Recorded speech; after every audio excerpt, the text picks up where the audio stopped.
Hello and welcome to this quick revision film about the Institutions and Audiences exam, and in particular we're looking here at regulation and the role of the Press Complaints Commission. Regulation being sort of the laws about newspapers, what they can and can't print and how that's enforced. Right, quickly then, learning intentions, learning to understand the role of the Press Complaints Commission and understand how new media has made it more difficult to regulate news. Now if you want to find out about the PCC, the Press Complaints Commission, the best place to go is their website. So I'll take you there now. Right. So it's pcc.org.uk. Right, what is it then? Well, it's a body of people who come together to form an organisation which sets forward some rules in their code of practice for newspaper editors. So sorry, I've got my kids running around here. I'll just ignore them. The rules for newspapers. So the code of practice here will tell you, and you can download it, the basic rules that newspaper editors have agreed to stick by in this country, in Britain. So, for example, accuracy. They've agreed that the press must take care not to publish inaccurate, misleading or distorted information. So you've got to tell the truth, basically. Right, so this organisation is actually made up of 17 people. You can find them here, and in the commission members bit. And so the editors, the newspapers actually pay for this. It's not a government body. It's called self-regulation. So newspapers themselves pay for this body to be set up. So they're all sort of agreeing what should and shouldn't be said in newspapers.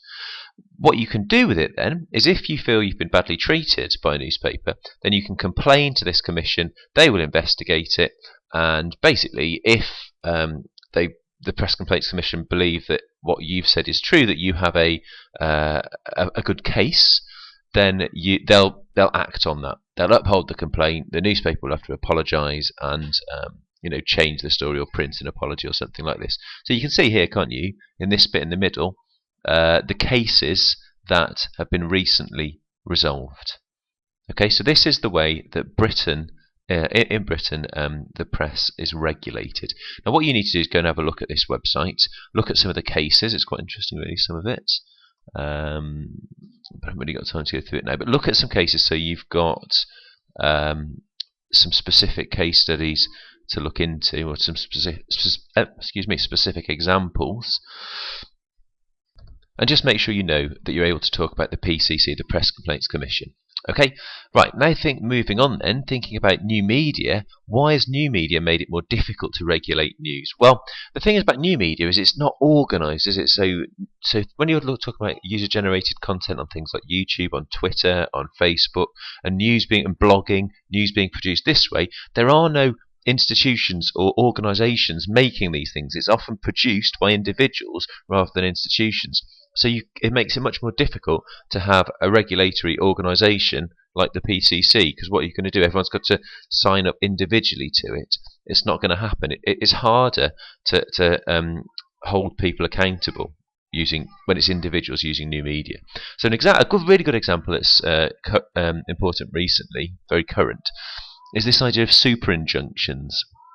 Now I'd have a look at that if I was you, and make sure you know what that means. This is where, if usually a celebrity knows that there's a story going to come out about them, if they think it will be harmful to them or to their families or whatever, they can apply through the court, not through the PCC, but legally, for a super injunction which stops the newspaper printing their stories.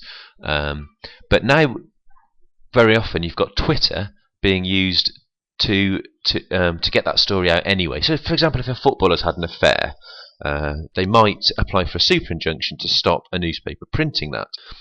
However, new media means it's almost impossible to enforce that, because how are you going to stop people tweeting it and retweeting it? You see what I mean? And you don't know who they are. You've got anonymous users using new media.